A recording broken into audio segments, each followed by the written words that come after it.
시간이 되었습니다. 이 시간 다 함께 일어나셔서 2025년 7월 13일 성령 강림 후 5번째 주일 예배를 하나님께 올려드리도록 하겠습니다. 찬송가 34장입니다. 찬송가 34장 함께 찬양하시겠습니다.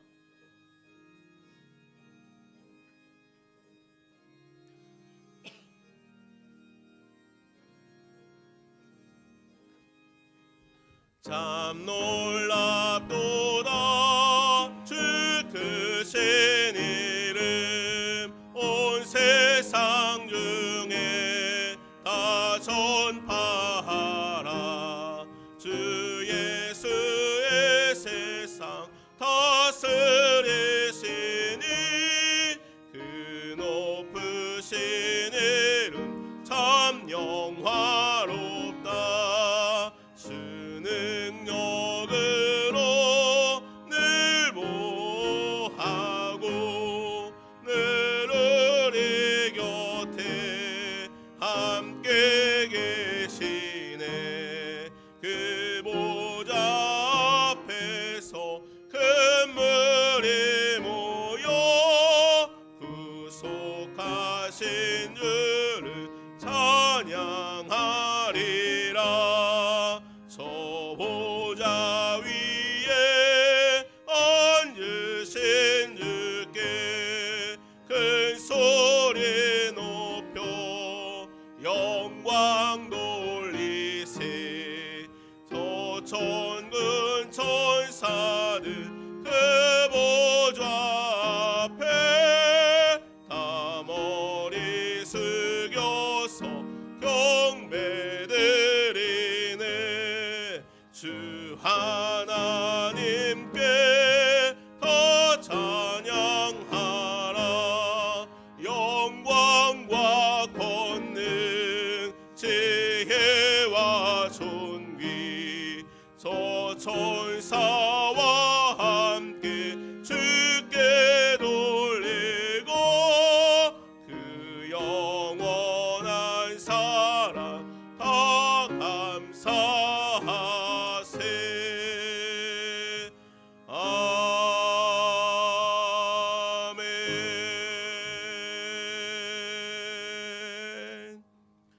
하나님이여, 내 속에 정한 마음을 창조하시고 내 안에 정직한 영을 새롭게 하소서. 나를 주 앞에서 쫓아내지 마시고 주의 성령을 내게서 거두지 마소서. 이제는 지난 한 주간 하나님과 나만이 아는 죄를 생각하며 참회의 기도를 드립니다.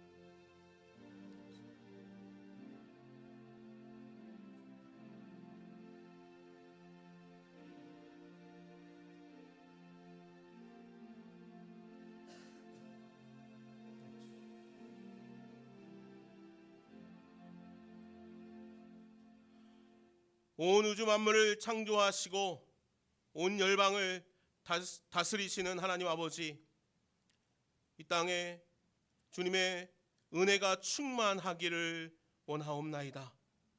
주님, 우리에게 주신 주님의 놀라운 사랑과 축복이 오늘 우리 안에 가득하기를 원합니다. 그러나 주님, 오늘 우리들 안에 넘쳐나는 죄악이 너무도 많습니다. 하나님, 이기지 못하는 죄악들이 너무도 많습니다. 그래서 하나님, 하나님의 정의와 공의보다 하나님, 내 안에 있는 탐욕과 욕망으로 더욱더 점철된 삶을 우리들이 살아갑니다. 주님, 우리를 용서하여 주옵소서. 내 안에 있는 욕심과 그릇된 생각을 떨쳐버리게 하여 주시옵고 주님의 말씀에 비추어진 삶을 살아낼 수 있도록 주님, 오늘 우리를 붙들어 주옵소서. 감사하며 예수님의 이름으로 이 고백의 기도를 드립니다. 아멘. 다 함께 사도신경 하심으로 우리의 신앙을 고백하겠습니다. 나는 전능하신 아버지 하나님 천지의 창조주를 믿습니다. 나는 그의 유일하신 아들 우리 주 예수 그리스도를 믿습니다. 그는 성령으로 잉태되어 동정녀 마리아에게서 나시고 본디오 빌라도에게 고난을 받아 십자가에 못 박혀 죽으시고 장사된 지 사흘 만에 죽은 자 가운데서 다시 살아나셨으며 하늘에 오르시어 전능하신 아버지 하나님 우편에 앉아 계시다가 거기로부터 살아있는 자와 죽은 자를 심판하러 오십니다. 나는 성령을 믿으며 거룩한 공교회와 성도의 교제와 죄를 용서받는 것과 몸의 부활과 영생을 믿습니다. 아멘. 자리에 앉으시겠습니다. 자리에 앉으셔서 함께 찬양하시겠습니다.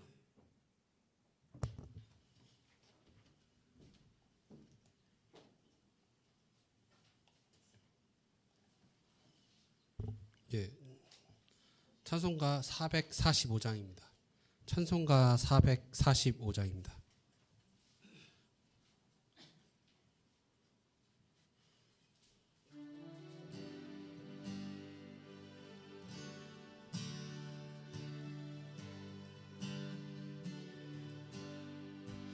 대산을 넘어 협곡에 가도 빛 가운데로 걸어가며 주께서 항상 지키시기로 약속한 말씀 놓지 않네. 하늘의 영광 하늘의 영광 나의 맘속에 차고도 넘쳐 할렐루야를 힘차게 불러 영원히 주를 찬양하리. 캄캄한 밤에 다닐지라도 주께서 나의 길 되시고 나에게 밝은 빛이 되시니 길 잃어버릴 염려 없네. 하늘의 영광 하늘의 영광 예 차고도 넘쳐 할렐루야를 힘차게 불러 영원히 주를 찬양하리. 광명한 빛을 마음의 바다 찬란한 연구 바라보며 할렐루야를 힘차게 불러 날마다 이제 걸어가리. 하늘의 영광 하늘의 영광 나의 맘속에 차고도 넘쳐 할렐루야를 힘차게 불러 영원히 주를 찬양하리. 예, 아멘.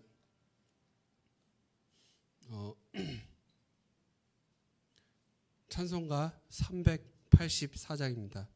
찬송가 384장입니다.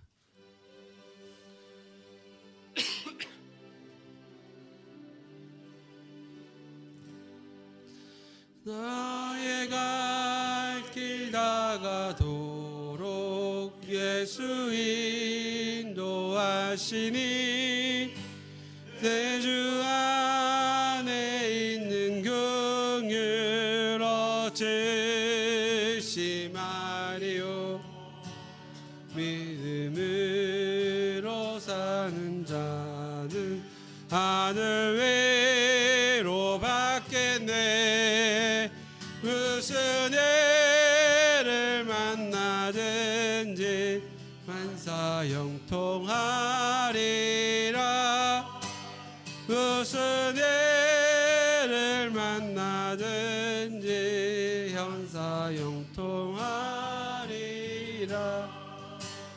나의 갈 길 도로 예수 인도하시니 어려운 일 당할 때도 족한 은혜 여시리 믿는 심이 고단하고 영원 대우가라나 나의 앞에 반석에서 샘물나게 하시니 나의 앞길 간석에서 항상 하시네 나의 갈 길 나가도록 예수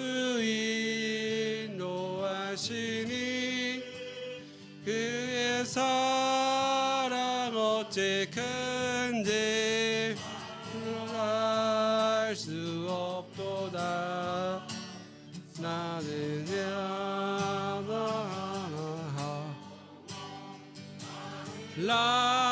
날아갈 때 영영벌을 나의 찬송 예수 인도하셨네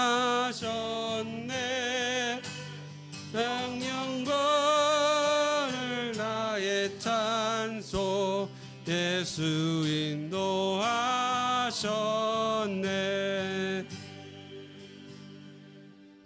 아멘.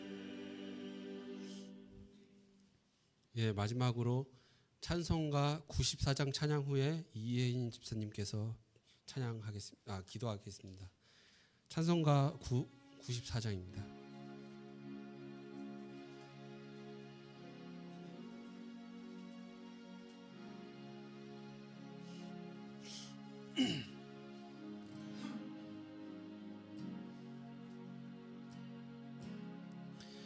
주 예수보다 더 귀한 것은 없네 이 세상 무기와 끌 수 없네 내 영축을 내 대신 돌아가신 그 놀라운 사랑 잊지 못해 세상 즐거움 다 버리고 세상 자랑 다 버렸네 주 예수보다 더 귀한 것은 없네 예수밖에는 없네 주 예수보다 더 귀한 것은 없네 이 세상 명예와 끌 수 없네 이전에 즐기던 세상 일도 주 사랑하는 마음 잊지 못해 세상 즐거움 다 버리고 세상 자랑 다 버렸네 주 예수보다 더 귀한 것은 없네 예수밖에는 없네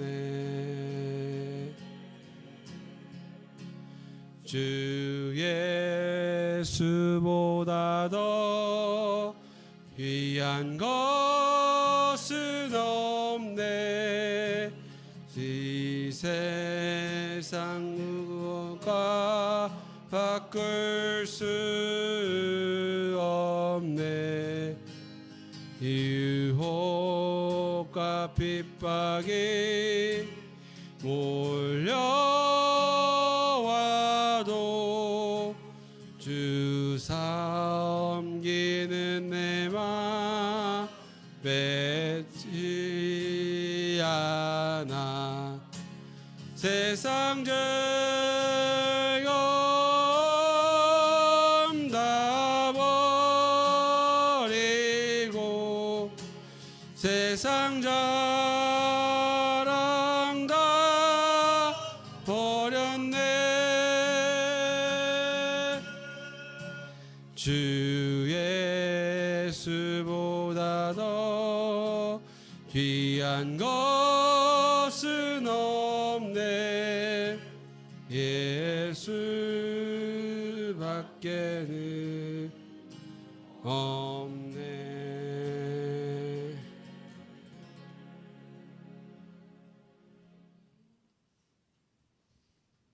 예, 이혜인 집사님께서 기도하시겠습니다.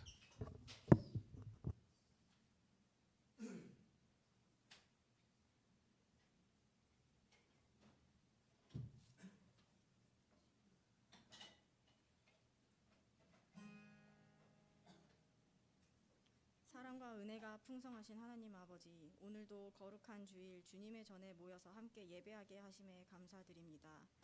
사랑의 주님, 한 해의 절반이 지나고 이제 하반기를 시작하는 이때 우리가 다시 마음을 잡고 주님 안에서 믿음의 방향을 바로 세우게 하옵소서. 우리의 삶 가운데 주님보다 앞서려 했던 교만을 용서하시고 세상의 염려와 욕심에 눈을 빼앗겼던 우리의 시선을 다시 십자가로 돌리게 하소서. 다가올 여름 수련회 가운데도 다음 세대가 주님을 만나는 시간이 되게 하시고 준비하는 모든 과정에 주님의 지혜와 은혜를 더하여 주옵소서. 주님, 우리 교회 공동체를 위하여 기도합니다. 한 사람 한 사람을 주께서 사랑으로 불러주셨사오니 서로를 이해하고 배려하며 기쁠 때나 어려울 때나 함께하는 공동체가 되게 하소서.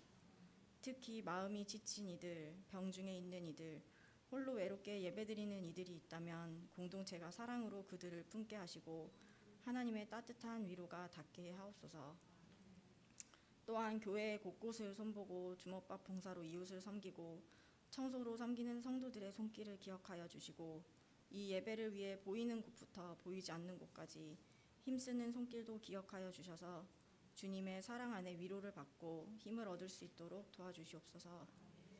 이 시간 말씀을 전하시는 목사님께 성령의 기름 부으심을 더하시고 우리 각 사람의 마음이 열려 주님의 음성을 듣고 삶으로 순종하는 믿음이 되게 하옵소서. 예배의 처음과 끝을 주님께 맡기며 살아계신 예수 그리스도의 이름으로 기도드립니다.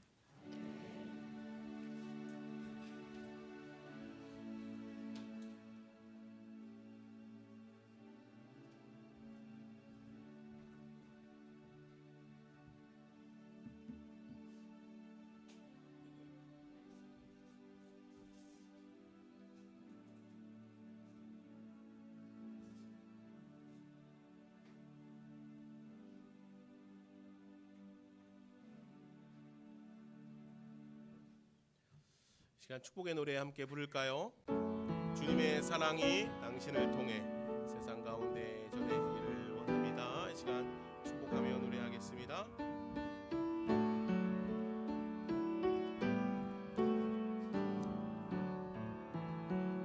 주님의 사랑이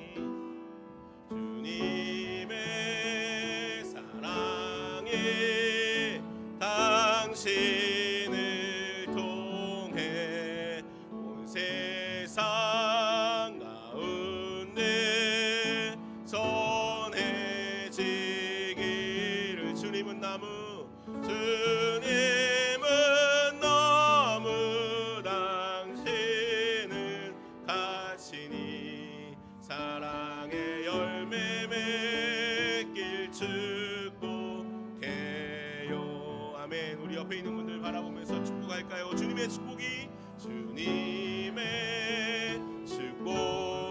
당신을 통해 당신을 통해 온 열방 가운데 흘러가기를 아멘. 주님은 나무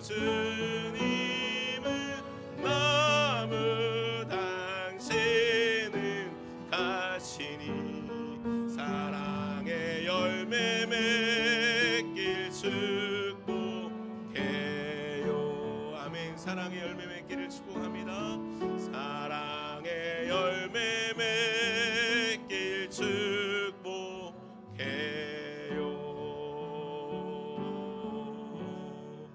아멘. 아멘. 그렇게 되기를 간절히 소망합니다. 교회 소식 몇 가지 전해드리겠습니다. 오늘은 성령 강림 후 5번째 주일입니다.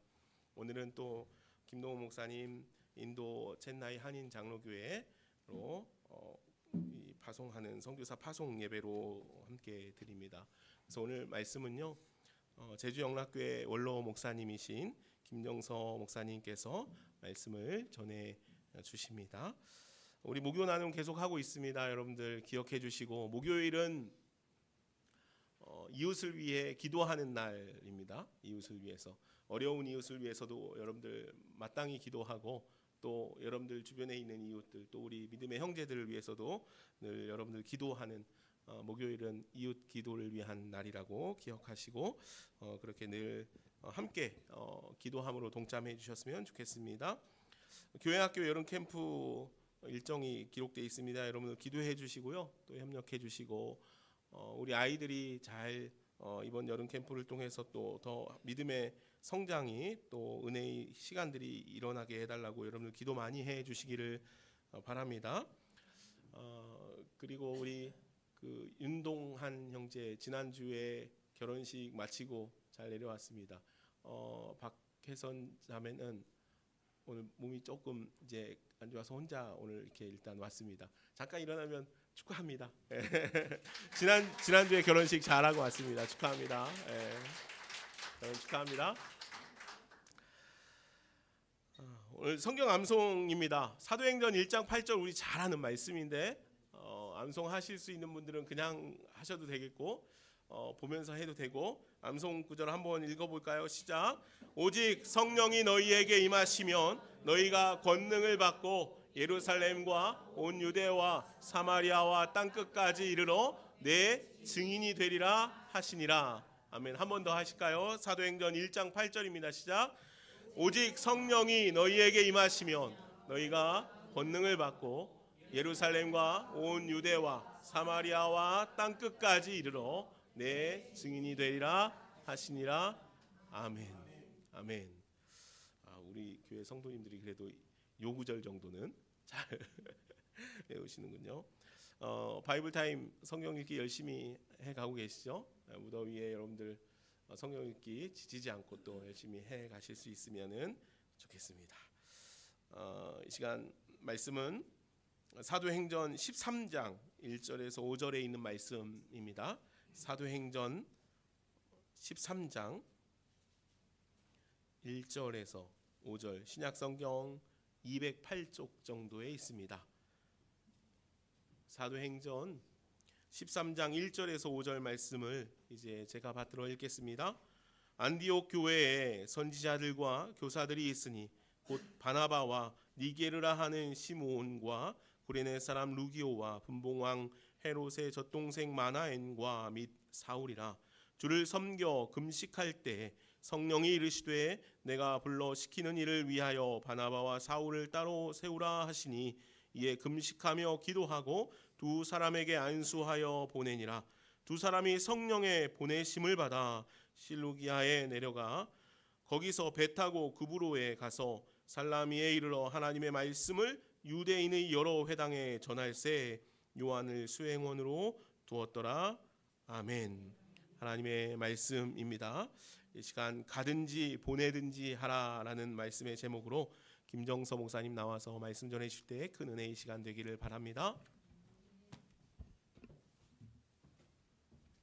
할렐루야. 오래간만입니다.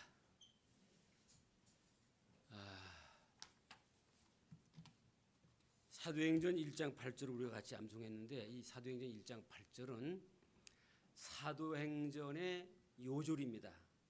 중심 말씀이라고 볼 수 있습니다. 여러분 사도행전은 여러분 자주 좀 읽으시기 바랍니다. 교회가 어떻게 처음으로 생겼고 어떻게 교회가 세계 선교를 이루게 됐고 선교사들이 어떻게 나가서 활동했는가 아주 중요한 말씀들이 있습니다. 예루살렘 교회가 첫 교회 아닙니까? 예수를 구주로 믿는 교회. 유대교 이스라엘 백성들은 원래 유대교를 믿잖아요. 유대교를 믿는데 유대교에는 예수가 없어요. 그 유대교의 하나님의 백성들에게 하나님께서 하나님의 아들을 보내주시겠다는 약속을 계속 말씀했었지만 그것을 그들은 받아들이지 않고 살았어요. 구약 시대에 그 몇백 년 동안 그들은 그 숨겨진 복음의 말씀을 미처 알아차리지 못했어요. 소수를 제어하고. 그래서 예수를 십자가에 못 박아 죽이는 일까지 벌어지지 않습니까? 이 아주 넌센스죠. 하나님의 아들을 이 땅에 보내시기로 약속하신 그 약속대로 보냈는데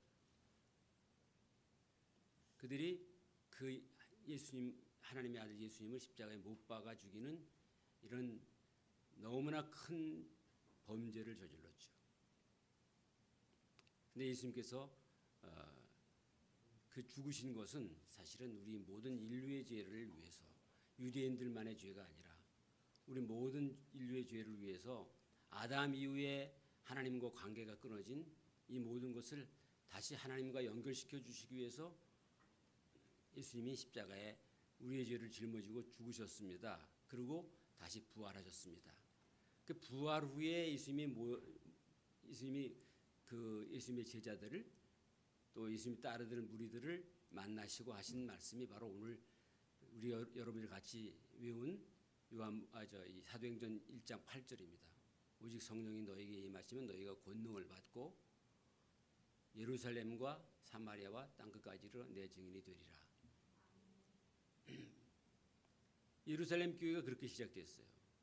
그러니까 사도행전 28장을 보면 사도행전 1장부터 8장까지는 7장까지는 예루살렘 교회가 어떻게 생성됐고 어떻게 성령이 임했고 어떻게 그렇게 벌벌 떨던 자신감이 없던 예수님의 제자들과 이스라엘 믿는 사람들이 성령을 받으면서 놀랍게 완전 변해서 겁없이 예루살렘 거리에 뛰쳐나가서 예수의 복음을 전합니다.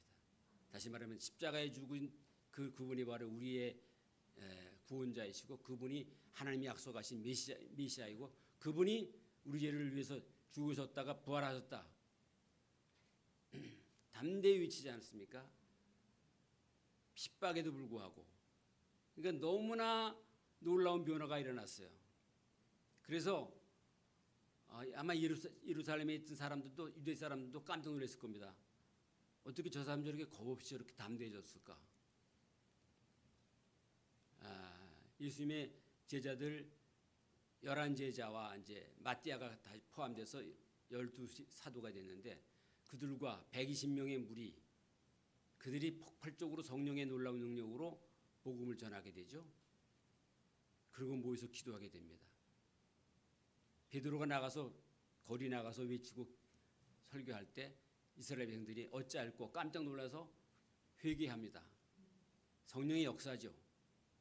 그래서 하루에 3,000명이 예수님을 받아들이고 세례를 받고 그러니까 예루살렘 교회가 120명에서 3,000명으로 그다음에 5,000명으로 그 수가 점점 늘어납니다. 폭발적으로 증가해요. 그게 이제 사도행전 1장부터 7장까지인데 그리고 나서 그 예루살렘 교회가 그러면 완전한 교회냐? 아직 완전한 교회는 아니에요. 성령이 충만하고 능력이 있었지만 거기 또 문제가 생겼습니다. 무슨 문제가 생겼습니까? 아나니아와 삽비라가 성령을 속이고 거짓으로 하나님께 예물을 드리다가 결국은 그가 숨을 거두게 됩니다. 성령을 거역하게 되니까 하나님께서 징계하십니다. 그래서 그 이스라엘 예루살렘 교회에서 그가 쫓겨납니다. 죽음으로 쫓겨나죠. 이런 아픔이 있어요. 그러니까 예루살렘 교회는 성령 폭발의 놀라운 역사, 겁없이 하나님의 복음을 증거하는 놀라운 역사가 일어났지만 동시에 인간의 속에 있는 탐심, 성령을 거스리는 그 죄 때문에 정화를 해야 될 필요가 있어서 정화를 시킵니다. 그가 제거되고 그 다음에 그것으로 끝나는 것이 아니라 동시에 핍박이 막 와요. 베드로가 옥에 갇히게 되고 그를 위해서 열심히 기도하게 되고 붙잡히고 옥에 갇히고 핍박받고 그 다음에 스데반이 또 순교를 당합니다. 이런 속에서 예루살렘 교회가 당황하고 막 그래요. 그러다가 결국은 그것은 교회를 정결케 하는, 교회를 순화시키는 하나님의 역사가 거기도 있는 거예요. 그런데 그 예루살렘 교회는 숫자는 많아졌고 성령은 놀라운 능력이 있고 핍박받고 순교당하는 일이 있고 뭐 이런 일이 있었지만은 그들은 예루살렘을 떠나지 못했어요. 그래서 하나님께서 어떻게 하셨냐? 떠나게 하는 방법이 놀랍게 핍박을 박해를 막 하니까 떠나게 됩니다. 성경에 분명히 오직 성령이 너희에게 임하시면 너희가 권능을 받고 예루살렘과 거기서 머무는 게 아니라 온 유대와 사마리아 그렇게 얘기했잖아요. 그다음에 땅 끝까지 얘기했잖아요. 근데 예루살렘을 머물고 있으니까 핍박을 통해서 그들이 흩어지게 됩니다. 그래서 어디로 가냐? 유대 지방으로 사마리아까지 빌립을 통해서 사마리아에 복음 전파되는 놀라운 역사가 일어나고 그 보고를 받은 예루살렘의 베드로가 요한과 같이 사마리아에도 가게 됩니다. 가서도 말씀을 전합니다. 그런데 말씀을 전할 때마다 똑같이 예루살렘에 임했던 성령의 놀라운 역사가 똑같이 임합니다. 놀라운 변화가 일어납니다. 그래서 유대와 사마리아까지 복음이 전파되죠. 근데 거기서 끝나는 것이 아닙니다. 그 다음에 바울을 통해서 그때 이름 아직 사울인데 사울을 통해서 예수를 핍박했던 스데반을 처형시키는데 가담했던 사울인데 그가 변해서 예수를 믿게 되죠. 사도행전에 보면 그가 예수님을 만나게 되고 그래서 그가 이제 안디옥에 파송됩니다. 바나바와 같이 안디옥에 파송돼서 안디옥 교회가 생깁니다. 근데 이 안디옥 교회는 그러니까 예루살렘, 유대아, 사마리아 거기까지가 유대 지방 유다라 하면 안디옥은 이방 땅이에요. 그 바깥이거든요. 수리아 안디옥. 안디옥이 두 개의 성경에 나오죠. 비스디아 안디옥과 수리아 안디옥. 근데 여기서는 수리아 안디옥인데 거기서 바울과 바나바가 이제 중심 역할을 하게 됩니다. 그래서 안디옥 교회가 세워지죠. 그래서 어떻게 보면 안디옥 교회는 예루살렘 교회에서 파송한 거나 마찬가지야. 예루살렘 교회에서 개척한 거나 마찬가지야. 여러분, 교회는 그런 역사가 있어야 합니다. 복음은 예루살렘에 머물면 안 되는 거예요. 유대와 사마리아까지만 머물러서는 안 되는 것입니다. 복음은 나에게 머물러서는 안 되는 것입니다. 나에게 머물지 않고 또 나에게서부터 또 떠나가야 합니다. 다른 사람에게, 이웃에게. 제주에서 복음이 이 삼양동에서 복음이 제주 전역으로 퍼져나가야 돼요. 네?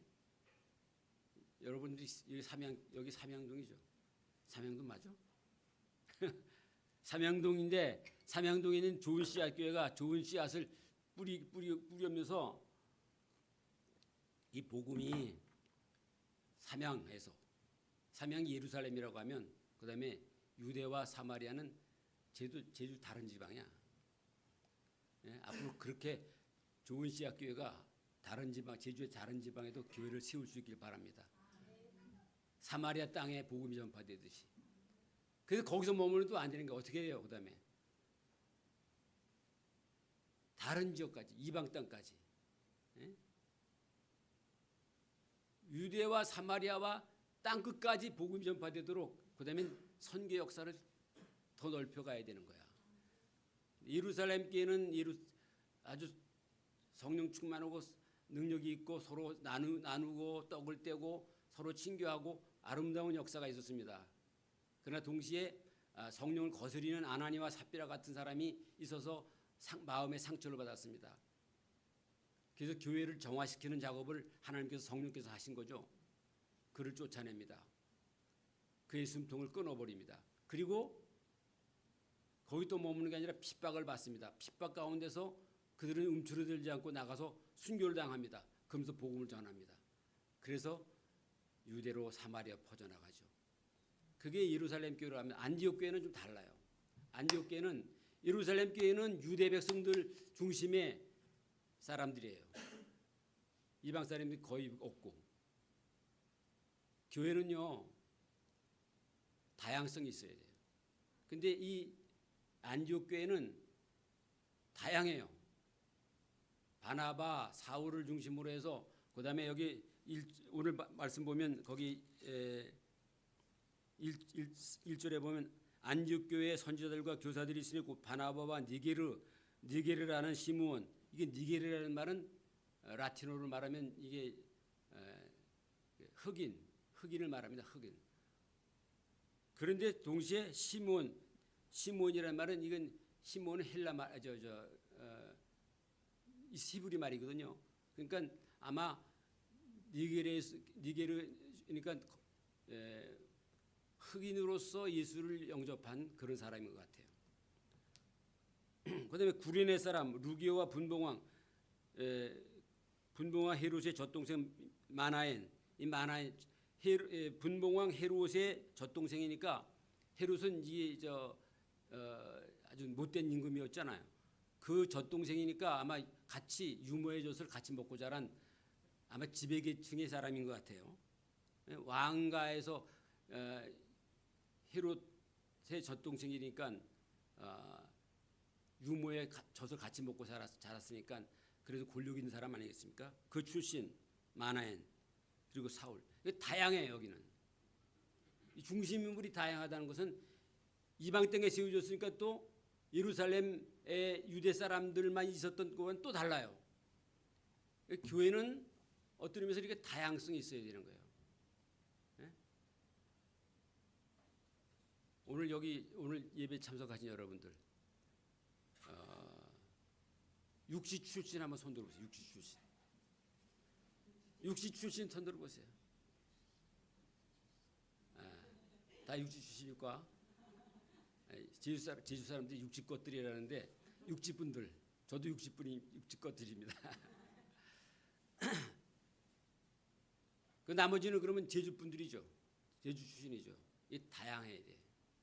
우리 제주에 말이죠. 우리 제주 영락교회, 제가 제주 영락교회에서 목회했지 않습니까? 이제 은퇴한 지 꼭 금년에 10년째네. 제가 만 68세까지 하고 은퇴했으니까 지금 만 78세거든. 만 80이 가까우니까 이제 하나님 나라에 갈 때가 가까운 것 같기도 한데 하여튼 제주영락교회가 제가 목회할 때만 해도 제주에서는 제일 잘 나가던 그런 튼튼한 교회죠. 거의 모든 사역을 다 중심적으로 했으니까. 근데 이 제주영락교회가 원래는 서울영락교회 피난민들이 1.4.5대 때 내려와서 모여서 예배드리다가 세워진 교회거든요. 피난민 중심의 교회. 그 피난민 중심의 교회는 다 육지 것들이죠. 사실 말하자면. 물론 서울영락교회는 이북 출신들이 많기 때문에 이북에서 오신 분들도 많고 그렇게 성장했던 교회인데 영락교회가 획기적인 전환기를 맞이한 때가 언제냐면 동부교회에서 갈라져 나온 80명의 성도들이 영락교회에 합류한 것입니다. 동부교회는 원래는 성례교회, 성례교회 아시죠? 성례교회가 1908년에 세워진 제주의 첫 번째 교회인데 이기붕 선교사가 세운 거기는 전부 다 제주 사람들이죠, 말하자면. 근데 성례교회가 점점 커지면서 갈라졌어요. 그래서 성례교회 이름을 내려놓고 서부교회와 동부교회. 서부교회는 옛날에 성례교회고 동부교회, 동쪽에 있는 이렇게 동부교회가 생겼잖아요. 그러다가 우리 장로회 장로교가 분립이 되기 시작합니다. 그때 소위 장로교에서 개혁파라고 하는 사람들, 그들은 개혁파라고 하지만 사실 자유주의 신학을 노선을 걷는 사람들이 주로 동북교회의 목사님이었어요. 그 중에 하나가 동북교회 목사님이었어요. 근데 그분이 설교하는 게 좀 전통적인 성경 방식과는 다르기 때문에 교인들이 이건 아니다 해서 나온 게 80명이 나왔습니다. 그때 이제 강우탁 장로님, 이경수 장로님, 그분들은 제주에서 아주 유명한 분들이죠. 기독교에서 장로님으로서. 그다음에 이순영 장로님, 그때는 다들 집사님이었지만 그분들이 대거 80명이 제주영락교회에 합류하셨어요. 그러니까 제주영락교회가 폭발적으로 다양성이 생긴 겁니다. 이북 사람들이 1952년부터 시작됐던 교회가 이제 1957년쯤 돼서 막 합쳐가지고 굉장히 붕괴해서 교회가 그렇게 돼야 돼요. 육지 것, 제주 것 나누지 않고 같이 융합이 돼야 돼. 제주영락교회 그렇게 잘 성장한 교회입니다. 근데 성안교회는 계속 자기들끼리만 있었어요. 성안교회는 나중에 이제 사실 성안교회는요 성례교회에서 서북교회에서 갈라져 나온 교회이기 때문에 그때부터 교회가 시작된 거예요. 사실은 지금 뭐 자기들이 어머니 교회라고 그러는데 그건 아닌 거예요. 사실은 이건 이제 교회사를 똑바로 알아야 돼. 한때는 성안교회가 제주영락교회를 개척했다고 그래서 내가 성안교회 가서 세미나를 한 적이 있어요. 자료를 가지고 자기들 요람에도 제주영락교회는 성안교회가 개척한 교회다. 그게 요람에도 나왔었어요. 말이 안 되잖아요. 그래서 내가 가서 자료를 다 가지고 설명했고 당신들이 그렇게 주장하는 근거를 대라. 못 댔어요. 그다음부터 내려놨어요. 자기들이. 그런 역사가 있습니다. 그 성안교회 역사를 쓴 사람이 박모 교수가 있는데 그 사람한테 내가 전화를 했어요. 우리 한참 후배죠. 당신 어떤 근거로 그런 걸 썼냐? 자료를 내놔라. 못 내놨어. 새빨간 거짓말을 그렇게 한 거지. 내 말이 진짜입니다. 다 옛날 성안교회 수첩을 찾아보세요. 자기들이 우리 제주영락교회 개척했다고 그랬어요. 근데 하여튼 그래서 성안교회는 나중에 서북교회에서 빠져나온 사람들이에요. 왜? 신앙 노선이 달라가지고 동북에서 빠져나온 80명이 제주영락교회에 합류한 것처럼 서북에서 빠져나온 사람들이 새로 시작한 교회가 성안교회예요. 성안교회는 사실은 1908년에 세운 게 아니라 그때부터 시작된 거라고요. 1957년인가 그쯤 될 거예요. 그 역사는 바로 알아야 돼. 이렇게. 그 얘기하려고는 아니고 오늘 사실 선교 스케줄에 이 말은 없었는데 자 그래서 그렇게 근데 지금 성안교회는 부흥하죠. 왜? 육지 사람들이 많이 왔어요. 교회를 옮긴 다음부터 육지 사람들이 많이 오게 돼서 지금은 아주 정상적인 그런 한쪽만 있으면 안 되는 거예요. 본토배기만 있으면 안 되는 거예요. 같이 어울려야 돼요. 예루살렘 교회는 본토만 있었는데 성령이 충만하고 능력이 있고 여러 가지 좋았는데 떠날 줄 몰라. 너희가 권능을 받고 예루살렘과 사마리아 땅끝까지 가서 복음 전하라고 했는데 떠날 줄 몰라서 하나님께서 어떻게 핍박을 통해서 흩어지게 하신 거예요. 예루살렘 교회가 그렇게 해서 이제 유대교회 또 사마리아 교회 그다음에 이방 땅 안디옥까지 가서 세운 교회가 이제 이 안디옥 교회인데 다양성을 가진 교회예요. 여기서 이들이 신앙생활하고 그러다가 그다음에 근데 이 안디옥 교회는요 다행히 인물이 많았어요. 바나바도 훌륭한 인물이죠. 사울이라는 사람은 바울이 됐지만 나중에 이 바울은 어떤 사람입니까? 그 당시에 최고의 학벌을 가진 사람이야. 가말리엘 문화에서 공부한 바리새인 중에 바리새인이요. 예? 또 정통적인 그런 인물이에요. 예수를 만나기 전에는 물론 예수를 핍박하는 사람이었지만 예수를 만나부터는 완전히 그가 달라졌어요. 아, 이 예수가 우리가 핍박했던 그 예수가 우리가 십자가에 못 박아 죽였던 그 예수가 하나님의 아들이고 다시 부활하셨고 그분이 구약시대 전통적으로 쭉 말씀하시고 오셨던 바로 그 메시아다. 그래서 그가 그때부터 완전히 정말 번어게인 그가 거듭난 거죠. 그래서 그는 그때부터 오직 예수 중심으로 살았어요. 결혼도 하지 않고 세계 선교를 그다음에 여러분 보십시오. 사도행전 보면 사도행전 1장부터 7장까지는 예루살렘 교회, 그다음에 8장부터 12장까지는 유대와 사마리아, 그다음에 13장부터는 이제 안디옥 교회가 중심돼서 이방 땅에 복음을 막 전하게 되는 역사가 기록되는데 그 출발이 안디옥 교회입니다. 안디옥 교회가 좋은 인물이 있어서 그들이 열심히 설교하고 그러다가 그다음에 하나님의 음성을 들었습니다. 주를 섬겨 금식할 때 성령이 이르되 내가 불러시키는 일을 위하여 바나바와 사울을 따로 세우라. 그들이 성령이 임하여서 하나님의 음성을 듣게 됩니다. 내가 불러시키는 일을 위하여 바나바와 사울을 따로 세우라. 바나바와 사울은 아주 유명한 안디옥 교회 리더입니다. 근데 그 유명한 리더를 따로 세우라.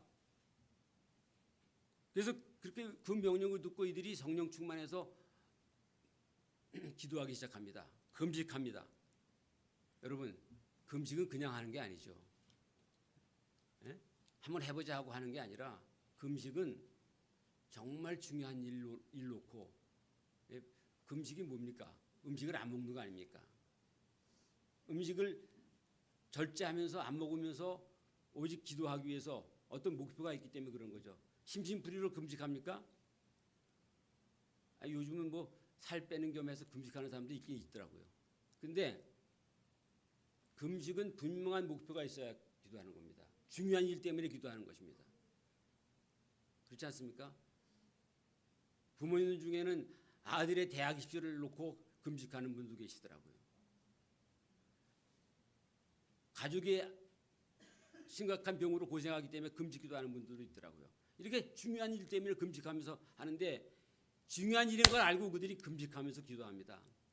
그럴 때 두 사람에게 하나님께서 따로 세우라고 그러니까 이 바울과 사울을 따로 세워서 금식하면서 기도합니다. 그게 이제 말하자면 안수해서 그들을 이 둘을 선교사로 보내는 거예요. 그래서 그들이 두 사람이 성령의 보내심을 받아 실루기에 내려가 거기서 배 타고 구브로까지 갔다. 이 구브라는 것은 지금으로는 사이프러스, 그러니까 지금의 터키의 지중해 쪽에 있는 사이프러스라고 하는 큰 섬인데 거기까지 나가서 이제 그때부터 바울과 바나바가 세계 제1차 선교 여행을 가게 되는 겁니다. 그래서 거기서부터 구브를 지나서 또 지금의 그 터키 지역을 다 도내하면서 선교를 하죠. 그래서 세계 선교가 이루어지는 건데 그다음에 사울은 바울이 나중에 바울이 되죠. 바울은 그것뿐만 아니라 그다음에 마게도냐 지방으로 가서 거기서 복음을 전하게 되고 빌립보 교회를 세우고 그래서 세계 선교가 쫙 이루어지는 거예요. 자, 여기서 중요한 것은 안디옥 교회는 큰 교회는 아니었어요. 숫자가 많은 큰 교회는 아니었어요. 그러나 중요한 인물이 있었고 이 중요한 인물을 하나님께서 나를 위해서 따로 세우라. 사실은 그 얘기 듣고 이 안디옥 교회는 좀 섭섭해질지도 몰라요. 아니 두 사람을 빼가면 어떡합니까? 아마 그럴지도 몰라요. 중요한 사람을 빼가면 어떡합니까? 그렇지만 하나님의 명령을 듣고 그들이 금식하고 기도하고 안수해서 그들을 선교사로 파송하게 됩니다. 그래서 세계 역사가 이루어집니다. 여러분 복음이 어떻게 이루어졌는지 사도행전을 쭉 보세요. 우리나라가 선교사들에 의해서 복음이 이루어졌는데 금년이 2025년이죠. 우리나라의 개신교 선교사 두 사람이 1885년 지금부터 140년 전에 두 사람이 한국의 첫 공식 선교사로 오게 됩니다. 인천 그때는 제물포죠. 제물포에 4월 5일 날 내리게 돼요. 누구냐면 아펜젤로와 언더우드와 아펜젤로. 언더우드와 아펜젤로는 원래는 둘 다 장로교 소속입니다. 근데 아펜젤로는 나중에 그가 자기 집안은 전통적으로 장로교지만 감리교 신학을 했어요. 미국에서. 그래서 감리교 목사가 됐고 언더우드는 언더우드와 아펜젤로는 나이가 1살 차이예요. 아펜젤로가 1살 많아요. 아펜젤로가 1800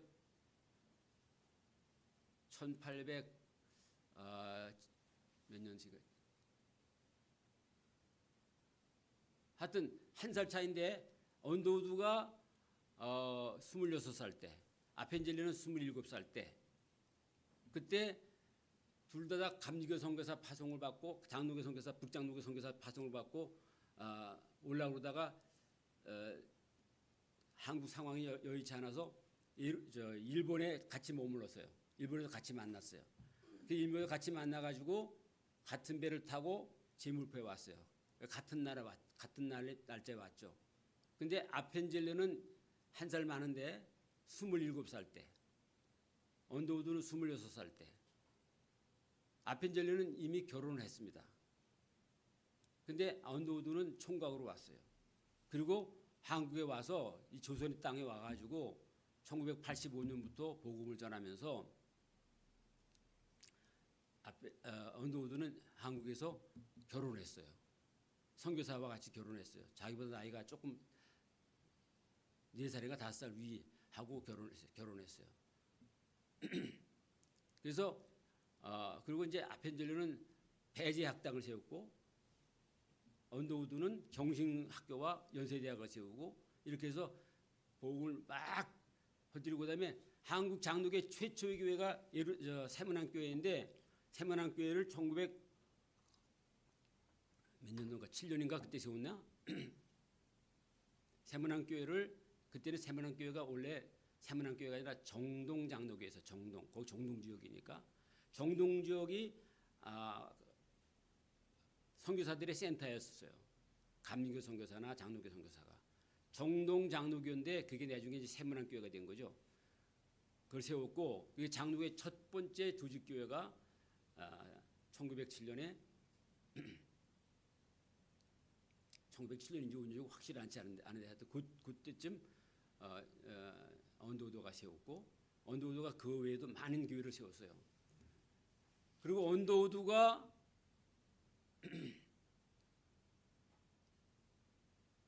1916년에 세상을 떠났어. 아펜젤로는 좀 일찍 세상을 떠났어요. 젊은 나이에 44세에 아펜젤로는 흉남 앞에 지금으로 하면 군산 앞바다에서 배가 전복되는 사고로 세상을 떠났어요.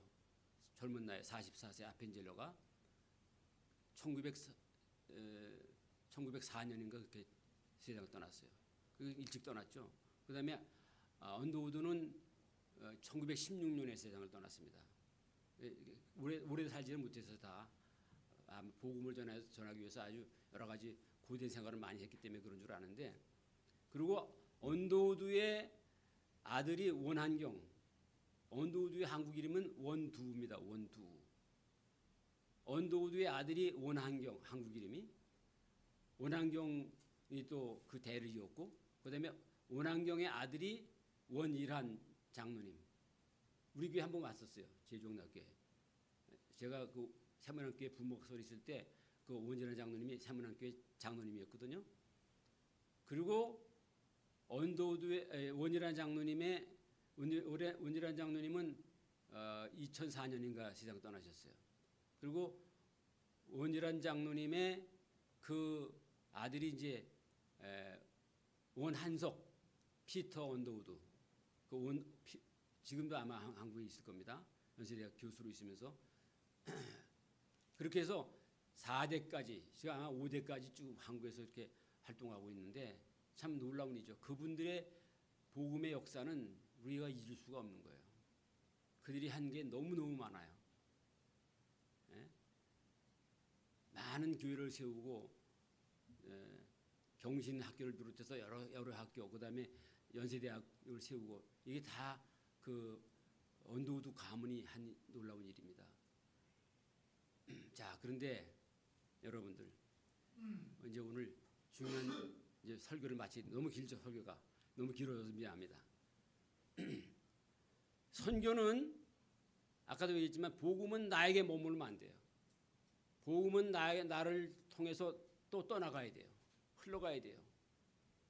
이게 놀라운 일입니다. 여러분, 우리가 하나님 만난 것이 얼마나 소중한 것입니까? 근데 우리가 그걸 잊고 살아요. 하나님과 관계가 있다는 사실, 내가 하나님을 믿게 되었다는 사실, 예수를 믿게 되었다는 사실이 자꾸 그냥 습관처럼 되어지는 때가 있어요. 여러분, 우리가 공기를 마시죠. 우리가 공기를 마시고 공기가 얼마나 중요해요? 또 물이 얼마나 중요합니까? 햇빛이 얼마나 중요합니까? 근데 햇빛, 공기, 물 다 중요한데 제일 중요한 게 뭘까요? 뭐라고 생각하세요? 공기죠, 공기. 물은 하루에 잘 못 마셔도 살 수 있어요. 공기는 10분만 못 마셔도 죽어요, 사람이. 햇빛 얼마나 중요해요.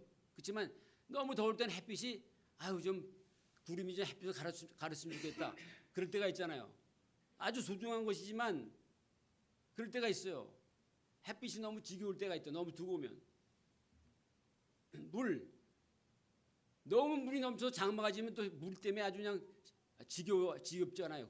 장마 질 때는. 그런데 공기는 절대로 한순간도 안 필요한 때가 없어요. 예, 공기가 싫다 하고서 숨 참아보세요. 5분 참을 수 있는 사람 없죠. 하나님이 그런 분이라고요. 하나님이.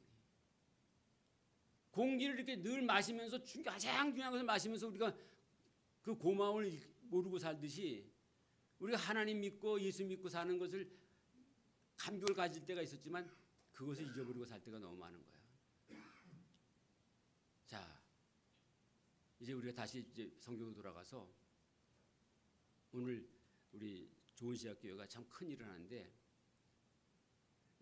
안디옥 교회가 큰 교회는 아니었습니다. 그런데 첫 번째 선교사를 파송합니다. 그래서 세계 선교가 놀랍게 이루어지기 시작합니다. 이 역사를 안디옥 교회가 썼습니다. 안디옥에만 머물지 말라, 예루살렘에만 머물지 말라 한 것처럼 제가 신학교를 1907년 초반기부터 다니기 시작했는데 우리가 학교 다닐 때만 하더라도 장로신학대학이 선교학 과목이 없었어요. 1970년대 초니까 뭐 선교의 개념이 별로 없었어요. 한국 교회가 성장하기 바쁘니까. 예? 선교학 과목이 없다니까. 그래서 선교학을 배우지 못했어요. 근데 저는 이제 선교학 어떻게 배우기 시작했냐면 학교도 요청을 해서 대학원 과정에 선교학 과목이 있었어요. 그거를 배울 수 있도록 허락을 받고 수강을 한 적이 있습니다. 그리고 장로신학대학에 선교의 개념이 없을 때 우리보다 3년 선배하고 2년 선배, 1년 선배하고 우리가 같이 선교사 파송연구회를 만들었어요. 장신대 동아리로. 그게 지금도 계속됩니다. 선교사 파송연구회. 제가 선교사 파송연구회 2대 총무를 했는데 선교학 과목이 없었어요 그때. 근데 나중에 선교사 선교 과목이 그때 선교학을 가르칠 수 있는 교수도 없었기 때문에 근데 여러분들, 선교의 개념이 뭡니까? 누군가 가야 됩니다. 가는 사람을 위해서 또 파송해야 됩니다. 그때 선교사 파송 연구회라는 그런 동아리를 만들고 시작을 해서 지금까지 그게 이어지고 있고, 지금의 그 씨앗들이 장로교 신학대학에 재학 중에 있는 학생들이 재학 중에 그 기금으로 외국에 나가서 선교 훈련을 받는 그런 걸 지금 만들었어요. 참 놀라운 일이죠. 그래서 우리는 가는 사람이 있어야 되는가 하면 보내는 사람이 있어야 됩니다. 그러니까 선교는 누구나 다 해야 돼요. 어떻게? 가든지 보내든지. 내가 보내는 사람이 되든지 보내는 교회가 되든지 가는 사람이 되든지. 안디옥 교회가 사울과 바나바를 보냈습니다. 그냥 보냈겠어요? 지원했겠죠. 안디옥 교회는 선교사를 보내는 교회였습니다. 바울과 바나바는 가는 선교사 역할을 했습니다. 그래서 가든지 보내든지. 우리는 두 가지 중에 어떤 걸 해야 돼요? 여러분, 가지 못하면 보내야 돼. 선교비를 그래서 보낼 필요가 있어요. 조금이라도 선교비를 보낼 필요가 있어요. 제가 주장하는 게 뭐냐면, 선교사에게 한 달에 내가 한 끼만 밥을 제공하겠다. 식사를 한 끼만 사드리고 싶다. 곰탕 한 그릇을 사드리고 싶다. 곰탕 한 그릇이 얼마예요, 요즘? 한 9,000원입니까? 10,000원입니까? 10,000원 되죠, 거의.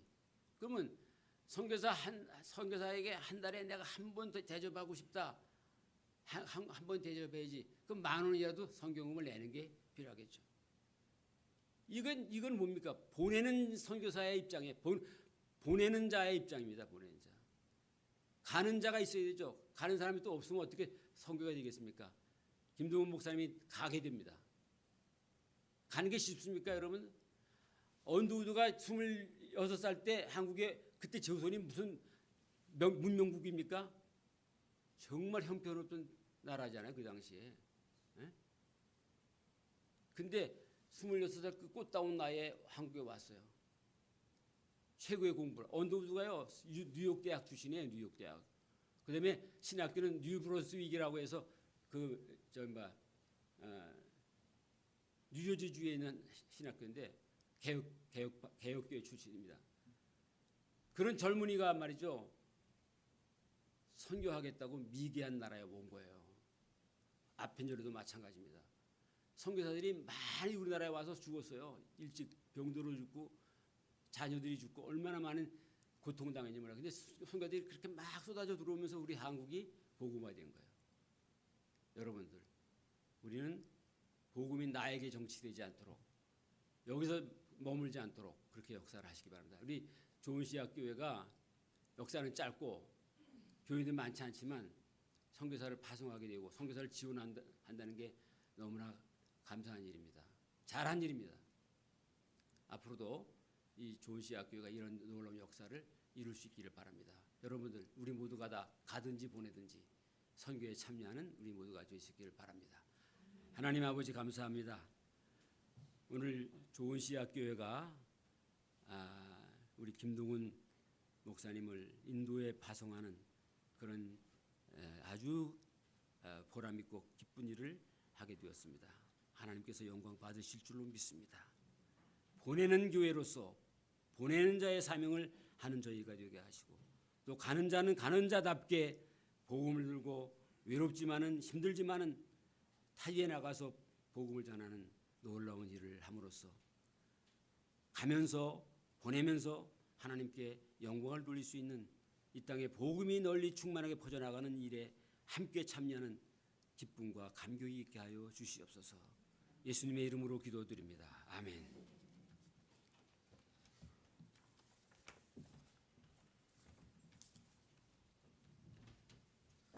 목사님, 감사합니다. 이 시간에는 선교사 파송식을 하려고 합니다. 제가 선교사와 파송지를 잠깐 간략히 소개해드리겠습니다. 김동훈 목사님은 2007년 4월 제주노회에서 목사 안수를 받고 제주영락교회와 울산 호계교회 부목사로 사역을 하셨습니다. 그리고 인도 도마선교 센터와 단기 선교를 시작으로 인도 첸나이 한인 장로교회에서 사역을 하셨습니다.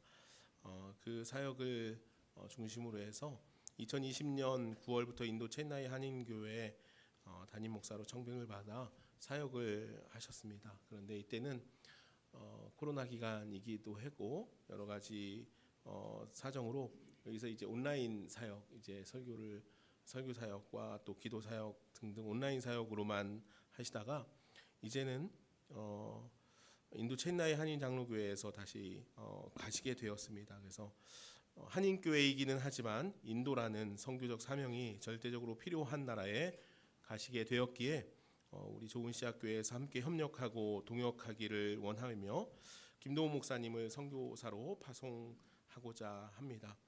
앞으로 김동훈 목사님께서 좋은 씨앗교회 성도들의 기도와 협력으로 인도 첸나이 한인 장로교회에서 귀하고 아름다운 목회를 잘 해 가실 수 있기를 소망합니다. 오늘 김정선 목사님께서 말씀을 주신 것처럼 보내는 자가 가는 자가 있다면 또 보내는 자들도 있어야 합니다. 오늘 안디옥 교회 성도들을 보니까 주를 섬겨 금식할 때 성령이 이르시되 내가 불러 서서 시키는 일을 위하여 바나바와 사울을 따로 세우라 하시니 이에 금식하며 기도하고 두 사람을 안수하여 보냈다라고 그렇게 말씀하고 있습니다. 우리 김동훈 목사님께서 이제 인도라는 선교적 사명이 절대적으로 필요한 이 지역에 가서 물론 한인 교회이기는 하지만 그곳에서 복음을 전하고 또 현지인들과의 만남 또 그곳에서 복음 사역을 해갈 때 가는 이도 중요하지만 현장에서의 사역도 중요하지만 보내는 이들이 금식하고 기도하였다라고 그렇게 말씀을 전하고 있는 것처럼 우리 좋은 씨앗교회 성도들이 우리 김동훈 목사님을 위해서 늘 기도하고 우리 목사님이 인도에서 사역하는 내내 주님의 은총이 충만하기를 우리가 힘써 좀 기도할 수 있었으면 좋겠습니다. 이 시간은 이동규 집사님께서 나오셔서 김동훈 목사님 가시는 길 위에 또 파송의 기도를 또 해 주시겠습니다.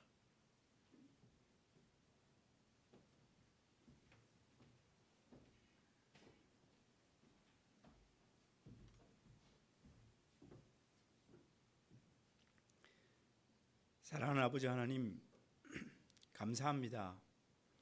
연약한 저희들을 하나님께서 사랑하셔서 주의 자녀 삼아주시고 오늘 귀하고 복된 주일 저희들이 기억하고 구별하고 주님께 예배드릴 수 있게 은혜해 주셔서 감사합니다. 특별히 감사하옵게도 오늘 귀한 주일 예배를 일생 동안 하나님 앞에서 귀한 목회자로 애쓰시며 주님 앞에서 많은 열매를 맺은 김정선 목사님, 특히는 보내는 선교사로서의 사명을 잘 감당하셨던 귀한 목사님을 통해서 저희들에게 사도행전 말씀으로 은혜해 주셔서 감사합니다. 선교사로서 어떤 마음으로 어떤 자세로 갈 바를 말씀하셨고 보내는 자로서 어떤 마음으로 어떤 자세로 그들을 보내며 기도하며 우리의 삶을 절제하며 살 것인가를 말씀하여 주셨습니다. 이 귀한 말씀을 우리들이 기억하고 살게 도와주시옵소서. 사랑하는 김동훈 목사님, 하나님께서 특별히 사랑하셔서 주의 자녀 삼으시고 하나님의 일꾼 삼으셔서 여러 모양으로 여러 형태로 주의 일을 하게 도와주셨다가 이제 또한 온전케 인도의 한인교회로 복음을 전하는 자로 보냄을 받게 되었습니다. 하나님, 그 마음에 강건함을 허락해 주시옵시고 늘 성령의 충만함을 허락해 주시며 말씀 가운데서 주의 뜻을 구하는 가운데서 모든 일을 행할 수 있는 귀한 선교사로 온전케 세워주시기를 간절히 바랍니다. 그의 가족을 주께서 세우셨사오니 가족의 모든 구성원도 주께서 책임져 주시고 그 가정이 온전히 하나님의 은혜로 살고 역사하는 가정임을 저희들이 보게 하시고 또한 이렇게 하나님의 역사를 이루는데 저희들이 동참하는 귀한 저희 성도들 다 되게 도와주시길 원합니다. 하나님께서 하시는 일을 막을 자가 없습니다. 하나님께서 원하시는, 하나님께서 주시는 마음을 막을 수 없습니다. 주님 오실 때 주님 앞에서 우리 모두가 부끄럽지 않은 그런 성도로 세워지게 도와주시고 주님 앞에 잘했다 칭찬받는 저희 되게 도와주시옵소서. 감사하며 우리 주 예수 그리스도의 이름으로 기도하옵나이다. 순서에 없지만 이 시간 같이 잠시 우리 김동훈 목사님 위해서 같이 기도하실까요? 이제 목사님이 금요일에 비행기 일정이 잡히셨어요. 자세한 일정들은 제가 나중에 또 연락 드릴 텐데 우리 이 시간 같이 합심해서 김동훈 목사님의 사역 위에 또 가시는 길 위에 또 인도 첸나이 한인 장로교회 위에 우리가 귀하게 함께 기도로 협력했으면 좋겠습니다. 함께 기도하겠습니다. 사랑과 은혜가 많으신 하나님 감사합니다. 이 시간 주님께서 주신 은혜로 우리가 선교사 파송 예배를 함께 드립니다. 우리 김동훈 목사님 이제 금요일 비행기를 타고 인도 첸나이 한인 장로교회로 갑니다. 하나님 그곳에서의 사역을 주님께서 주관하여 주시기를 원합니다. 주님께서 필요하셔서 주님께서 요청하여 김동훈 목사님을 부르셨사오니 하나님 그곳에서 이제 주님의 은혜대로 주님의 뜻대로 주님의 부르심대로 하나님 힘써 사역하게 하시고 힘써 목회하게 하시고 힘써 주님의 일을 감당할 수 있도록 주여 도와주시옵소서. 하나님 그곳에서의 사역을 통해서 많은 영혼들의 가운데 생명의 역사들이 일어나게 하시고 하나님 한인 장로교회지만 하나님 그곳에 있는 현지인들과도 귀하고 아름다운 사명을 복음을 나눌 수 있는 귀한 은혜가 우리 교회 위에 또 우리 목사님 위에 있게 하시고 하나님 우리들은 이곳에서 하나님 목사님 위해서 또 인도 첸나이 한인 장로교회를 위해서 기도할 때 서로 아름다운 협력과 믿음의 역사들이 일어날 수 있도록 주여 축복하여 주시옵소서. 감사하며 예수님 기도합니다. 아멘. 시간 김동훈 목사님 잠깐 나오시면 교회에서 파송장을 좀 드리겠습니다.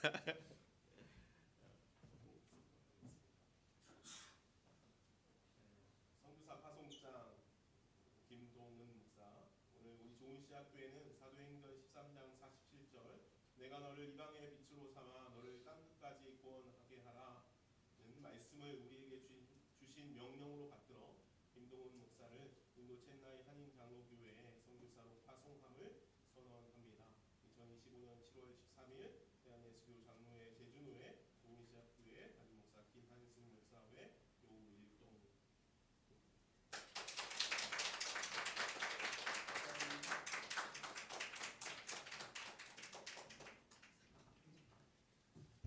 감사합니다. 사실 이제 목사님께 제가 행정적으로 좀 도와달라고 부탁을 드렸는데 목사님 이렇게까지 준비해 주셔서 너무 감사하고요.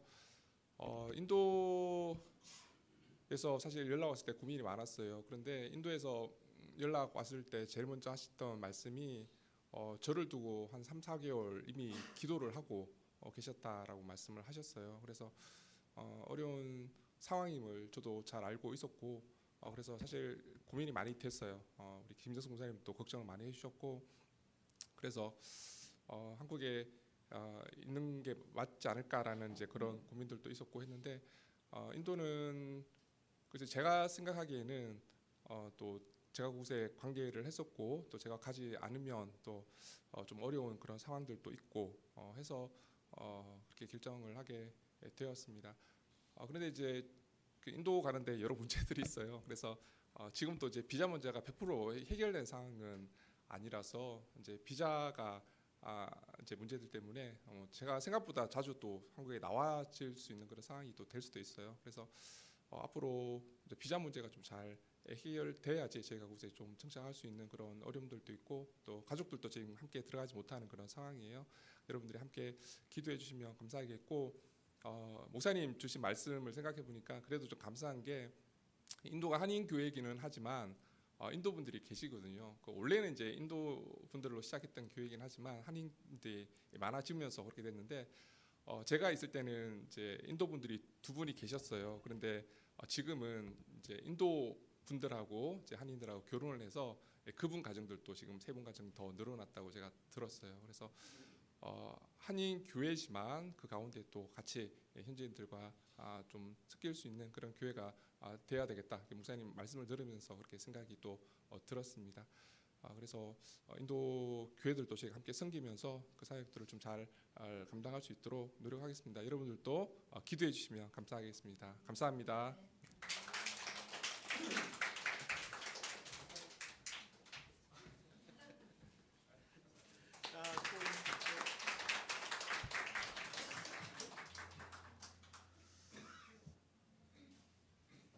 예, 이 시간은 미리 준비한 것처럼 우리 더드림 중창단에서 찬양 준비해 주셨습니다. 나오셔서 찬양해 주십시오. 예.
나의 모습 나의 소유 찬양하시면서 주님께 우리의 예물 올려드리겠습니다. 다 같이 자리에서 일어나시겠습니다.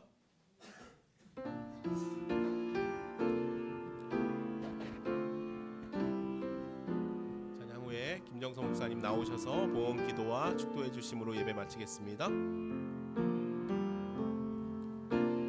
나의 모습 나의 소유 주님 앞에 모두 드립니다. 모든 아픔 모든 기쁨 내 모든 눈물 받아주소서.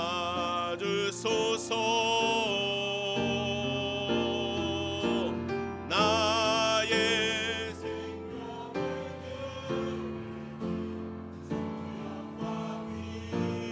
위하여 사용하옵소서. 내가 사는 날 동안에 주를 찬양하며 기쁨의 제물 되리. 아멘. 나를 받아주소서. 나를 받아주소서.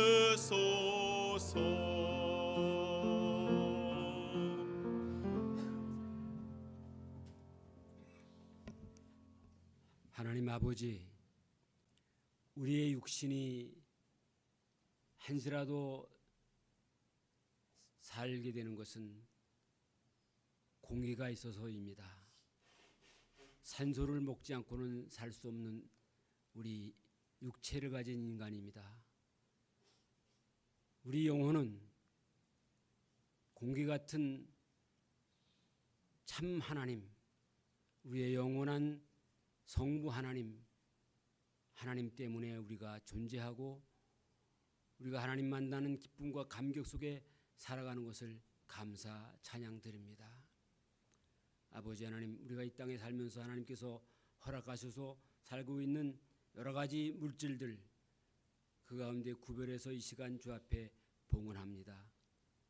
11조 감사헌금, 여러 가지 목적헌금으로 드려진 이 물질 주 앞에 드리오니 받아 주시고 하나님 보좌의 영광 삼아 주시고 이 물질이 쓰이는 곳에 하나님의 놀라운 구원의 역사를 이루어가게 하여 주시옵소서.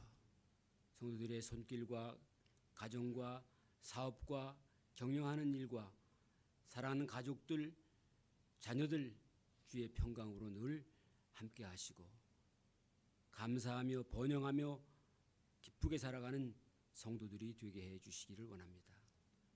오늘 또한 귀한 사역을 위해서 인도로 떠나는 김동훈 목사님을 파송하는 귀한 예식도 같이 가지게 하신 것 감사드립니다.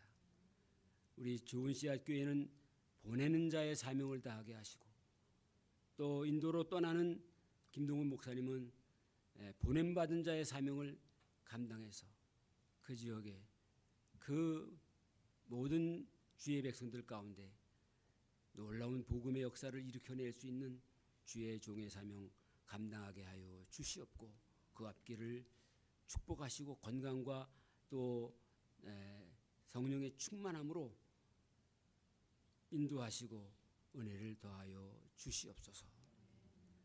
이제는 우리 구주 예수 그리스도의 은혜와 하나님 아버지의 크신 사랑과 보혜사 성령님의 감동 감화 역사 충만하심이 보내거나 가야 하는 이 복음적 사역을 마음에 품고 살아가는 오늘 좋은 씨앗교회 모든 성도들과 가정 위에 그리고 복음을 들고 멀리 인도 땅까지 떠나게 되는 김동훈 목사님과 그 사역 가운데 영원히 계시기를 축원하옵나이다.